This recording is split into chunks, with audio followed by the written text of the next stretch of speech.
Alright, we are here with the playoffs of ESO Pro League Season 21. We kicked off the action today with two quarterfinal matchups between Eternal Fire and Spirit, and then G2 versus MOUZ. Now, one of these series was an exciting 3-map thriller, and the other was G2 versus MOUZ. So, we'll get there when we get there. Not gonna waste any more time for you guys today. Before we get started, make sure you guys take a second, leave a like, leave a comment down below, and subscribe to the channel if you haven't already. It helps out immensely the YouTube algorithm and helps me on my way to getting to 10,000 subscribers before the year ends. Thank you for doing it. And before we get started, I'd like to thank today's sponsor. That's right, this video is sponsored by Skin Club. They're one of the most popular case opening sites in the scene with over 100 custom cases backed by their provably fair system. You can open cases individually or wager your winnings against other users in case battles, either with players around the world or privately with bots if you want to avoid being smurfed outside of Premiere as well. But wait, there's more. Skin Club runs monthly events with free rewards to earn, free daily cases, and if you don't like what you earned, you can always go for a cheeky little upgrade to get something you do. If you want to play on Skin Club, you can do so at the top link in the description down below and get a 7% deposit bonus when you top off your account with credit card, crypto, or the 5,000 Peach 50 sand dunes in your inventory. Please gamble responsibly and only do so if you are over 18 and live in a country or jurisdiction that doesn't restrict gambling. Gambling can be an addiction, and you should never gamble for the purposes of making profit. Only wager what you are comfortable losing. If you or a loved one are suffering from gambling addiction in the US or Canada, you can reach out to 1-800-GAMBLER toll-free to get help. I want you to be safe and healthy always, so seek help if you need it. And thank you to Skin Club for sponsoring this video. The opening game between Spirit and Eternal Fire was certainly a weird one because things kicked off with such a ferocious ass-kicking from Team Spirit on Nuke that I was convinced this was going to be the classic Eternal Fire choke job and things were going to end very quickly. Even more bizarrely is that throughout this entire series, both Zontarez and Donk were very middling, just normal, average players. So this came a lot down to the supporting cast around these two to carry their teams through individual rounds, which led to a lot of pure chaos and a lot of interesting moments. Again, circling back to that Nuke game, things start off, and by the way, keep in mind that Chopper is sick right now. That illness that's been going through EPL that got pain, Gamer Legion, has now hit Spirit, and I believe Magix was also not feeling well, but Chopper, I believe, had a fever during the series, and in the very first round of the game, he gets an ace pistol clutch, which is, always a weird way to begin the series. And then, of course, in the very next round, because we're in Bizarro World, Donk gets a 4K clutch with the bomb down. So if you're an Eternal Fire fan, you're currently screaming at your monitor because things could not be going any possibly worse if you could actually try. And then, of course, in the third round, when Shiro just knifes Zontarez on ramp, it's full-blown crash out mode. If you're an Eternal Fire fan, it's just you're giving up, you're selling the PC, you're going to live in a forest. So I have to give so much credit to Eternal Fire for being able to battle back in this game and take this into overtime. Because keep in mind, they only win 5 rounds on the CT half. They then lose the pistol round and the first 4, immediately putting them on the back foot, Spirit already at 11 rounds. And then the EFT side just locks in. And keep in mind, that's with Zontarez missing for most of this. It was Jota who had this insane pop-off, ending the game with 31 kills, but he had so many impactful moments on the T side. Multi-kill after impactful multi-kill to keep this team in the game. Now, of course, Eternal Fire fans still probably lost 5 years off their lifespan, where in the middle of this comeback, Spirit stole match point on a 5-7 buy with a saved op off the back of Magix sticking a fucking 10-second defuse. Fuck! Now, Spirit definitely woke up when they needed to in the overtime. They were getting battered. Donk was just not having a great game. We get into that overtime. Things are going back and forth in that first set, with Spirit taking 2 rounds on their CT side, Eternal Fire taking 2 rounds on their CT side and gained a match point for the first time, but failed to get it over the line, even though they navigate this round from Spirit very well. Spirit take outside control. They managed to get Donk accelerated past Mini towards Heaven. Watch is rotating up from downstairs into ramp. He gets a good get back pick. Then Jota hits this insane fucking spray transfer, pushing out through hell, taking care of Donk and Magix, and that leaves Chopper and Shiro in the 2v2 against Woxic and Jota. And considering the hot hand, you think this is just going to be an easy one for Eternal Fire to convert, or at least closer. But Jota kind of overplays his hand, not positioned well around Woxic, dies to the Molotov thrown from Chopper, And Woxic in the 1v2 comes with the vents, doesn't see Chopper on top of Hut, even though it's like on his screen, but he just doesn't really see it from his POV, and there we go, double overtime. And after this round ends, Donk screams that Eternal Fire are a bunch of fucking bots, which I really hope Donk doesn't read his Twitter, because those Eternal Fire fans, they really love to show their enthusiasm, if you know what I mean. Unfortunately, it did seem to get in Eternal Fire's heads, because they didn't win a single round for the rest of the game. Chopper had like an insane game, nearly dropping 30 as well, and saying Chopper and 30 bomb in the same sentence is utterly bizarre. But I mean, really, this was still a good game from Eternal Fire, all things considered, because this looked like this was going to be a blowout, and they still nearly won.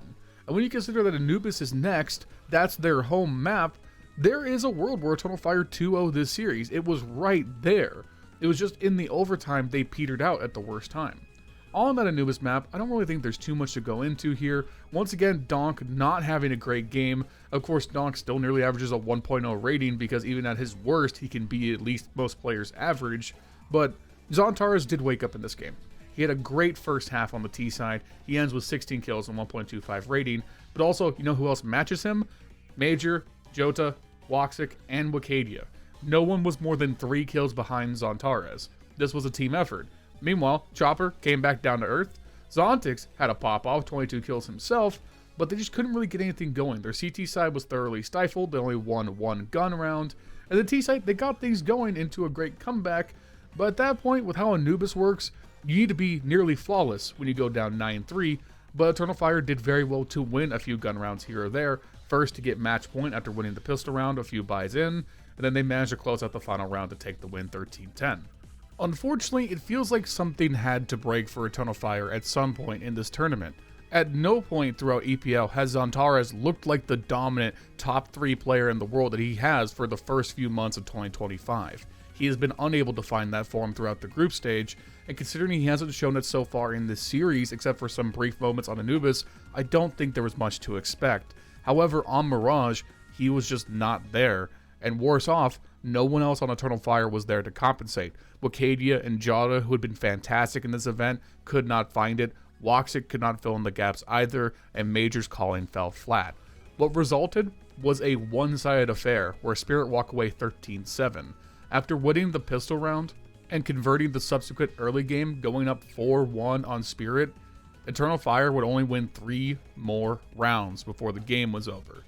And what's worse off if you're an Eternal Fire fan is this was not the dominant run you over Spirit. This was a win by committee effort. Donk himself only goes 12-10, Shiro 14-7. It was Zontix who picked up a lot of the slack, going 16-10. Chopper had another great performance for it by his standards, going 12-11, and then Magix was there to support around the seams. This was efficient Counter-Strike from Team Spirit, taking good map control on their T side, managing mid control really efficiently as they pinch into the bomb sites. Then on the CT side, it was utterly locked down after the pistol round. Zontix and Donk continued to combine very well on their own mid-control efforts, with Donk at connector and Zontix farming around the catwalk, and there was just no teeth, there was no bite, there was no oomph into the Eternal Fire attack, and when you consider their playbook is on the simpler side, that's when things fall apart. Major wants to hammer bomb sites over and over, and when there's no nail to strike, you're gonna miss. So unfortunately, here we are once again, Eternal Fire blazing through a group stage, only to be snuffed out in another subsequent playoff run. I don't know where to go from here with this team, but there's no other way to categorize them at this point. These guys are group stage merchants, and they continue to choke in playoff environments. And they need to come over that hump, because the scene is only getting tighter, and these opportunities will not be here in the future. Alright, cool. So, yeah, there's no other games to talk about, right, guys? I mean, we did it, right? We're done with the recap. No other game happened today, right? Nothing else. The other game, no, that's tomorrow. There's going to be 3 games tomorrow. I don't have to talk about another series today, right? Right? Okay, fine. Let's talk about this MOUZ versus G2 series, otherwise known as Chaos distilled in pure liquid form and injected into my veins. This was a ride. One I wish I could get off of, but one I unfortunately have to embark on. I don't get that choice if I want to have a job, and I don't have marketable skills. We gotta talk about it. MOUZ come out on the other side of this, 2-1. They did the old reverse sweep after losing Inferno 13-11. They win Nuke convincingly 13-8. And then Ancient was a shit show, but a shit show MOUZ come out on top of 13-11. This is a weird game, because both of these teams are at a weird point themselves. I will say right off the bat that despite my own issues with MOUZ and the moves that they have made, I have been impressed with the level of communication and effort all of the players are putting in. It does not appear to me that maybe as opposed to something like Team Liquid with Twist stepping into the IGL ship, this is not Brolin's team and Brolin rules with an iron fist. It is everybody contributing in the moment to make these calls in the mid-round. Now, I think that system still has inherent flaws, but I will say, at least it seems like everyone on this team is bought into the idea of the system, and with Cyclone at the coach, they are all invested in making the best out of it. So you do get a lot of situations where MOUZ are making good mid-round reads, adapting to the game plan in real time, and then their firepower is just ridiculously deep. I can't sit here and in good faith say that I have not been impressed by the quality of Counter-Strike that MOUZ have played. I thought they were going to flounder, and I was wrong, at least so far. Now, that does come with a heavy caveat. When you look at the type of teams that MOUZ have played, they have failed to beat comparable top 5 competition. They lost against FaZe, they lost against Vitality. The only teams they have beaten otherwise have been teams that I would consider lesser than them in the world rankings, both by results and by average firepower. So I still need to see more from them. I need to see them against teams like Spirit, Na'Vi, maybe play Vitality and FaZe a few more times, and then I think we'll have a good sample size to make a judgment about the validity of this roster. Now, enough of that, let's circle back and talk back to the series. Inferno was as weird as G2 make every game at this point, where G2 on their T side lived and died by clutches, whether that was from MOUZ or goddamn was Heavy God good to start off this game. Had multiple clutches. He had that insane play on the B site where he got all 2 knife kills in the smoke to stop the bomb defuse. Like, that's crazy, but also it is slightly symptomatic of the issues with G2 where they live and die by these clutches. We've been over this 1,000 times, and when they're not clutching, they're really not winning. Now, on their CT side, I thought things looked a lot more structured, but I think it's easier to get away with that over there because you can just rely more heavily on the individuals and their ability to take aim duels off their own feeling. I will also say that I think MOUZ's attacking looked rather flat. They failed a lot with Xerxin to take space up Banana, and that put them in a situation where they were just losing strings of rounds, especially towards the end of the game, where G2 went on a 6-round win streak to close things out. And when you consider that means that MOUZ had 6 attempts to get match point, that's pretty damning. But again, I think that Heavy God and MOUZ really buoyed the weight of this team and helped them get to where they were in this match to be able to win it. I will say, guys, look, Snacks highlight. Oh my god, look, live reaction Snacks highlight. Look at him get those eco kills. He's contributing, guys. Look, Snacks, look at him go. Oh my god, dude, only Snacks can get those kills. I don't know if you guys ever heard, but Snacks, he's the only one who can get those kills. Anyways, it was a team effort. I think G2, more often than not, played well in this game. I really can't say the same on Nuke, and with this G2 lineup, I hate watching them on Nuke the most. So we're going to go right into it. We're going straight into the second half. Let's see how G2 navigate the T side here. They won the pistol round, they converted the first 2 rounds while MOUZ saved. It is the first gun round. So Snacks, what do you got for us? You reach deep in the bag here, really show out with some insane Nuke meta strategy to counter MOUZ's spread of firepower? No, we're just going to rush A. And not even like a setup hit A. We're just going to push A as fast as possible. Never molly top hut, by the way, because why would you do that? I mean, that's just dumb. I mean, Snacks is so smart at the game, he just thinks he doesn't need that Molotov. And it's true, you don't need it if you intend to die going out to hut, that is. This was just a bit of a pacey play, which I'm not opposed to. I like aggression, but it has to be well-meaning aggression. And with no attention paid at all to dealing with the top hut player, it's just barbecue chicken for Brolin. This is just an underbaked, trying to catch your enemy team off guard kind of strat. And while that can work, it's got to have the proper levers, right? And then moving into the very next round, okay, we're bouncing back. All right, let's see what's next. I like the G2 are slowing things down. We got Snacks lurking outside with the wall of smokes. That's okay. We're going to kind of like get around here, try and develop some lobby and ramp control, wait out the ramp smoke. You got MOUZ on the op. Unfortunately, Heavy God just get picked off, and Squeaky kind of caught behind the smoke and able to get back to lobby. So that's a little bit of a disadvantage, but no big deal. But okay. We're moving back together. We're getting ready for a ramp push. All right, we got 3-man ramp. We're going to throw some nades, some flashes. No, we're just going to dry peek one at a time. Okay. Bold move, Cotton. Let's see how it plays out. Maybe Snacks can do something on that flank. He's dead. Well, MOUZ can win in a 1v4, right? I mean, he's, third best player in the world. No? Okay. Thankfully, as we move into Ancient, it can't possibly get worse. Okay. Got Brolin and Xerxin into a 2v3 here on the pistol round. Should be able to pull this one out. The donut pinches in. Brolin can't get the bomb plant off. Okay. Diving into the smoke. Snacks should be able to stop him or assail him at all while he tries and goes to B. No? We're just going to let him go. All right. Bold move. Bold move, Cotton. We'll see how it plays out. We'll just let Brolin get the bomb plant down. That's okay. We're just going to navigate this now. 2v1. Brolin, I don't know how he's going to be able to pull this off here. I'm just gonna let the next thing play out without commentary, okay? Just follow me for a second.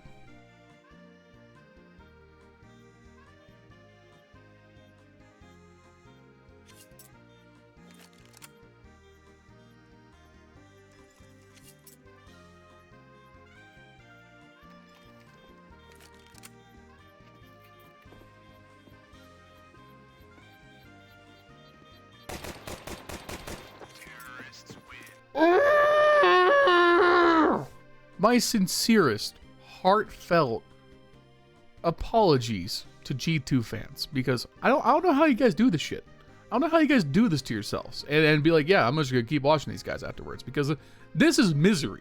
This is misery porn at a certain point. And when MOUZ go up 8-4, I'm convinced this is over. And the only reason it's not is because Hunter had his 1-5, I remember how to be a good player game, and he's popping off next to m0NESY. They're getting crazy clutches back and forth, winning 2v4s, 2v5s. m0NESY's getting a 1v3 clutch. That's all great. Like, that's all good. Like, I don't have any complaints about that. I'm not, like, hating on that. I mean, you guys won the gunfights. That's commendable. Like, that's all good. It's just, like, why is G2 the only team in the top 10 that has to rely on this? Because there's no setups here on this T side to make any of that happen. You were just relying on your players' ability to win these small man situations over and over and over. And it's just to the point that I run out of things to say. I am at the point where I can't make any more criticisms of this team that will convince people who still defend it. Like, some guy on Twitter has had to point out, like, oh, but you're a face at level 4. What the fuck do you know talking about Snacks? And it's like, I don't play Face It. I don't play Face It hardly ever. I'm also not a pro player. I have never claimed to be a pro player. I at no point have used my voice as a voice of authority from the perspective of being good at the game. I go out of my way to let you know I am shit. Because guess what? If I wasn't shit at the game, I would just be playing the game. If I was good enough to go pro, do you think I would do this? Do you think I would sit here and torture myself with watching G2 games? No, I would be like Snacks and getting paid tens of thousands of dollars a month to be worthless. But unfortunately for me, I didn't win a major a decade ago, so I don't get the gravy train. All right? I don't, at least not yet. Make sure you guys like and subscribe and check the sponsor link in the description. Maybe I can get that Bugatti one day. But at this point, I don't get the free ride like Snacks, all right? I just have to fucking watch this shit and then talk about it.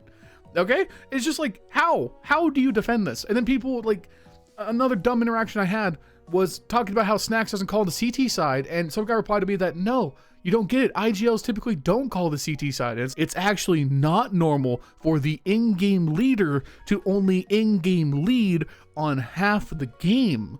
That usually indicates that there's a problem, right? And then the round, I have to talk about this. At the very end of the game, MOUZ tied up after this huge comeback from G2. It's 11-11. G2 are economy broken. They force buy the Tech 9s and the Mac 10. They go for a fast B. Again, I don't hate this play in concept. I love fast pace changing Counter-Strike. I think it's really, really good when done well. They get so much damage breaking into the B side. Several players on MOUZ are in the red, 15% HP. All Snacks has to do is throw a grenade. And listen, I may not be good at clicking heads, but I promise you, I know how to throw an HE into CT. And Snacks bungles it. He hits the grenade off the very tippy top of the wall and nades himself. And the round falls apart. That nade was going to get a kill. That nade could have gotten 2 kills, depending on if Spinks backpedaled at the wrong time. And he fucked up the most basic mechanical thing in the game, dude. I hate it. I hate it so much watching G2. Like, there's a point where the performance from me is not just like me hyping things up for the sake of comedy. I genuinely dislike watching this team. I actually fucking hate it, and I'm so happy they're eliminated. MOUZ, you are my king. You are my shining star in the sky. May we all hail the great reign of Brolin as the best IGL of all time, because he beat Snacks, and now he's beating Snacks. That means he's legit, because Snacks is amazing. As everyone will tell me, over on my Twitter, Snacks actually doesn't make mistakes ever. So beating him is like winning a major. So MOUZ, congrats, you guys won a major today. Good job. Oh, we're done. I'm leaning back in my chair because I'm exhausted mentally. Make sure you guys like and comment and subscribe. Help me reach 10,000 subscribers. And maybe one day I too can have a snack salary. It'd be pretty cool if that could happen, actually. Thank you to Skin Club for sponsoring this video. If you check the top link in the description, you get a 7% deposit bonus the next time you fill up. Please gamble safely and responsibly. Thank you to our channel members. I'm too tired to say all the names. You guys know who you are. Shout out to the channel members. If you want to become a channel member, you should do it. Pay me a snack salary at the link in the description down below. Follow me on Twitch. I'm playing Elden Ring and Counter-Strike. So if you want to see me lose even more of my hair, you can do that there. Yeah, okay. Bye.